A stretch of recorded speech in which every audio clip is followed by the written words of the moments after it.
8 April 2024 میں ایک زبردست سورج گرہن لگنے والا ہے.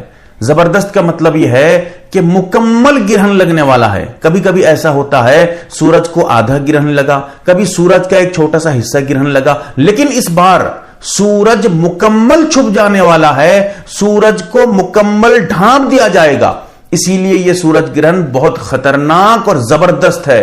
خطرناک کا یہ مطلب نہیں ہے کہ بہت منحوس ہے, نحوست والا ہے. آگے انشاءاللہ اس کا تذکرہ کروں گا. سب سے پہلے آپ سمجھیے یہ گرہن کب سے لگے گا اور کب تک لگا رہے گا, کس وقت, وقت کا حساب کیا ہے, ہندوستان کا ٹائم کیا ہے, وہ آپ کے سامنے بیان کر رہا ہوں. ورنہ ٹائم کے اعتبار سے دوسرے ممالک میں جہاں پر ٹائم کا فرق ہو جاتا ہے پھر وہاں پر اپنے اعتبار سے فرق ہوتا رہے گا. یہ ٹائم صرف انڈیا کا ٹائم ہے, ہندوستان کا ٹائم ہے, اور اس کے آس پاس کے علاقے جیسے پاکستان ہے, بنگلہ دیش ہے, اس میں بھی اسی کے آس پاس ٹائم رہے گا. اور دیکھیے ٹائم بتانا کوئی غلط نہیں ہے. کیوں؟ اس لیے کہ قرآن خود بیان کرتا ہے سورج اور چاند ایک حساب کے مطابق چلتے ہیں. سمجھ رہے ہیں؟ اب اسی لیے اسی حساب کو اندازہ کر کے ٹائم آپ کے سامنے رکھا جاتا ہے. یہ ٹائم ایک اندازے والا ٹائم ہوتا ہے, کوئی گارنٹی والا ٹائم نہیں ہوتا ہے. لیکن ہاں, جیسے مثال کے طور پہ آپ سے کہا جاتا ہے کہ فلاں تاریخ میں فلاں کام ہونے والا ہے, تو یہ جو ایک کہا جاتا ہے ویسے ہی ہوتا ہے, اکثر و بیشتر ویسے ہی ہوتا ہے. جیسے مثال کے طور پہ میں آپ سے کہوں کہ فلاں تاریخ میں, جیسے مثال کے طور پہ جنوری 26 میں فلاں دن پڑنے والا ہے. مثال کے طور پہ جیسے سمجھیے میں آپ کو بتا رہا ہوں کہ کل, جیسے آج کا دن کیا ہے, مثال کے طور پہ 8 تاریخ کا جو دن ہے, اپریل 8 کا, یہ کون سا دن ہے؟ دوشنبے کا دن ہے, جو پیر کا دن ہے. میں آپ سے کہوں گا 9 تاریخ, یہ کون سا دن بننے والا ہے؟ یہ دن بننے والا ہے آپ کا دوشنبے کے بعد منگل کا دن بننے والا ہے. ایک حساب ہے اور ایسے ہی حساب کے مطابق چلتا بھی ہے. جیسے آپ سے کہا جائے کہ آج اتوار ہے تو کل دوشنبہ ہے, پیر ہے, تو یہ کوئی غلط نہیں ہوگا. ٹائم بتانا کوئی غلط نہیں ہوگا کیونکہ یہ ایک حساب کتاب ہے. ویسے ہی یہاں پر بھی حساب کتاب ہے, اسی حساب کو سامنے رکھ کر یہ ٹائم آپ کے سامنے رکھا جا رہا ہے. ٹائم کیا ہے؟ ٹائم یہ ہے کہ ہندوستان کے ٹائم کے مطابق 8 اپریل 2024 دوشنبے کے دن گزرنے کے بعد جب رات ہوگی, رات میں 9:12 پر یہ گرہن لگنا شروع ہو جائے گا. لہذا جب رات کا وقت ہوگا تو یہ گرہن ہندوستان والوں کو نظر نہیں آئے گا. کیوں؟ رات کا ٹائم ہے تو سورج کو کیسے دیکھیں گے.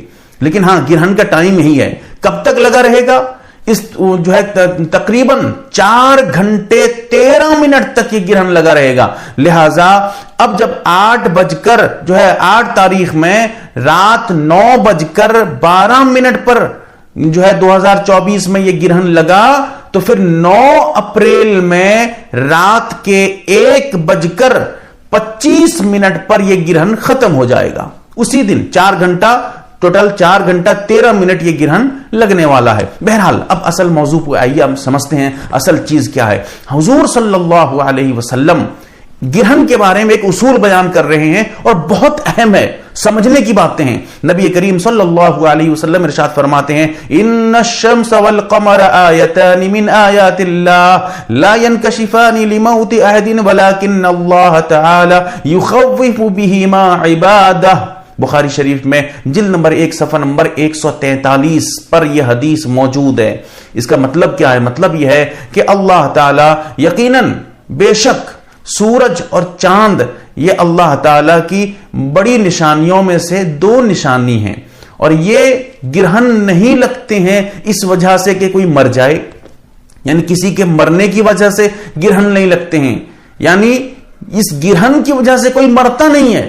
ایک چیز سمجھیے گا, کوئی مرے گا نہیں کہ گرہن لگ جائے گا تو مر جائے گا, ایسا نہیں ہے. لیکن ہاں, اس کے ذریعہ اللہ تعالی خوف دلاتا ہے اپنے بندوں کو, اپنے بندوں کو اپنی طاقت کا اظہار کراتا ہے اور ڈراتا ہے کہ میری قدرت کیا ہے, دیکھو کیسے میں جو ہے ایک سورج کو جو ہے کیسے تم سے چھپا دیتا ہوں, سورج کو کیسے ڈھانپ دیتا ہوں. ایک طاقت کا مظاہرہ ہوتا ہے. اسی وجہ سے اللہ تعالی اس سورج یا چاند گرہن کی وجہ سے اپنے بندوں کو ڈراتا ہے. اب سمجھیے سائنس والے کیا کہتے ہیں, پھر اعتراض کا جواب آپ کے سامنے آئے گا.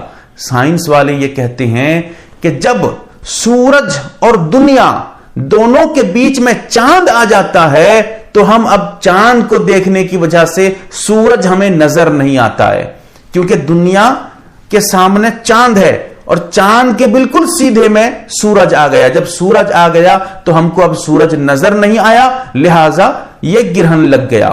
پھر سوال یہ ہے کہ جب یہ ایک سسٹم ایسا ہی ہے تو ڈرنے کی کیا بات ہے جس کا تذکرہ قرآن میں کیا گیا، قرآن کہہ رہا ہوں حدیث میں کیا گیا، قرآن نہیں ہے بلکہ حدیث ہے، یہ حدیث میں کیا گیا کہ اللہ تعالیٰ اپنے بندوں کو ڈراتا ہے، اور صحیح روایت ہے۔ کیسے ڈراتا ہے؟ تو ایک سسٹم ہے، پھر ڈرنا کیا ہے؟ جی ڈرنے کا مظاہرہ، ڈرنے کا وقت ہے۔ کیا ڈرنے کا وقت ہے؟ ایسا ڈرانے کا یہ مطلب نہیں ہے کہ آپ کسی کو مار رہے ہیں، ڈرا رہے ہیں، نہیں۔ ڈرانے کے کئی مطلب ہو سکتے ہیں۔ ایک مطلب تو یہ ہوتا ہے کہ بندہ یہ اپنی آنکھوں سے دیکھے کہ اللہ تعالیٰ کی قدرت کیسی ہے، کہ اللہ تعالیٰ کی قدرت ایسی ہے کہ ہر جو ہے دنیا چکر کاٹنے لگتا ہے سورج کے چاروں طرف، پھر چاند اس میں گھوم رہا ہے، پھر سارے ایک جگہ پہ آ جاتے ہیں، ایک ہی لائن پہ۔ یہ اللہ کی قدرت نہیں ہے، بالکل اللہ کی طاقت ہے۔ اللہ کی طاقت یہ ہے کہ کیسے ایک نظام بنا کے قائم کر کے رکھا ہے، کیسے ایک دنیا کو گھما رہا ہے، کیسے گھوم رہی ہے دنیا، چاند کیسے گھوم رہا ہے، پھر دونوں ایک ہی لائن پہ آتے ہیں۔ قدرت نہیں ہے اللہ کی، اسی سے تو ڈرنا ہے ہمیں، اسی کو دیکھ کر ہمیں اللہ کی قدرت کو محسوس کرنا ہے، پھر اللہ کے سامنے خوف زدہ ہونا ہے، اللہ سے اپنے گناہوں کا توبہ جو ہے معافی مانگنی ہے، توبہ کرنا ہے۔ تو یہی تو ڈرانے کا مطلب ہے، اور کئی مطلب ہو سکتے ہیں۔ جیسے مثال کے طور پہ بڑے بڑے سائنس جاننے والے، جب آپ سائنس کی کتاب پڑھیں گے، ایک کتاب ہے سورج کی موت، ایک کتاب کا نام ہے سورج کی موت اور قیامت، پڑھ کر دیکھیے سورج کیسے مرے گا۔ سورج کو بھی موت آنے والی ہے، کیسے مرے گا؟ پھٹ جائے گا، سورج بکھر جائے گا۔ ہو سکتا ہے کہ اس وقت میں ایسا ایک سسٹم بن جائے اور سورج اسی وقت بکھر جائے، پھٹ جائے، کچھ بھی ہو سکتا ہے۔ اور بڑے بڑے سائنس جاننے والے یہ دعویٰ کرتے ہیں کہ جب گرہن لگتا ہے، سورج کو گرہن لگ جاتا ہے، تو ایسی صورت میں جو چاند بیچ میں ہوتا ہے، سائنس جاننے والے بیان کرتے ہیں کہ کتابوں میں لکھا بھی ہے، جب سورج کو گرہن لگتا ہے تو چاند جب بیچ میں آتا ہے تو دنیا اس وقت عام طاقت کے مقابلے میں اور زیادہ طاقت کے ساتھ چاند کو اپنے طرف کھینچنے لگتی ہے۔ اسی طرح سورج وہ بھی اپنی طرف چاند کو کھینچنے لگتا ہے۔ ہو سکتا ہے اللہ کی قدرت، جو اللہ تعالیٰ چاند سورج کو گھما رہا ہے، دنیا کو گھما رہا ہے، وہ روک نہیں سکتا۔ ہو سکتا ہے دنیا وہیں رک جائے، کچھ بھی ہو سکتا ہے، یا ہو سکتا ہے کہ چاند آ کے دنیا سے ٹکرا جائے، دنیا ختم ہو جائے، یا یہ بھی ہو سکتا ہے کہ چاند جا کر سورج سے ٹکرا جائے اور سورج پھٹ جائے، یا کچھ بھی ہو سکتا ہے۔ یہ تو اللہ کی قدرت ہے، اور اسی چیز کو دیکھ کر ہمیں ڈرنا ہے۔ ایک چیز سمجھیے گا، یہ ڈرایا جا رہا ہے تاکہ بندے اپنے رب کو یاد کر لیں۔ اس کا یہ مطلب نہیں ہے کہ یہ وقت منحوس وقت ہے، یہ وقت بڑا برا وقت ہے، ایسے وقت میں جو بھی کام کریں گے سب بگڑ جائے گا، سب کام خراب ہو جائے گا۔ حاملہ خواتین ایسے وقت میں بڑے جو ہے ڈر کے مارے بیٹھی رہتی ہیں کہ کیا ہوگا کیا ہوگا، ایسے لگتا ہے کہ یہ منحوس ٹائم، منحوس نہیں ہے۔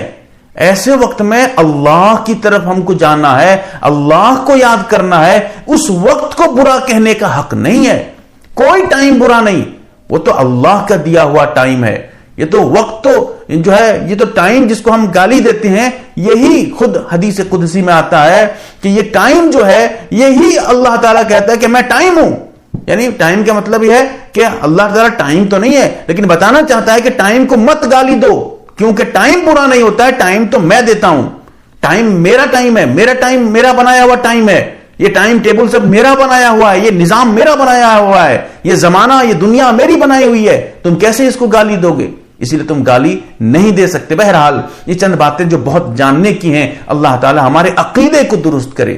لوگ سوچتے ہیں کہ سورج چاند گرہن بڑا منحوس ہے، اسی لیے منحوس مت سوچئے گا، لیکن ہاں ایسا وقت اللہ کی طرف سے ڈرانے کے لیے آتا ہے، اور ہم اس ایسے موقع میں اللہ کی طرف رجوع کریں، اللہ کی طرف لوٹیں۔ اللہ تعالیٰ سمجھنے کی توفیق دے، آمین یا رب العالمین۔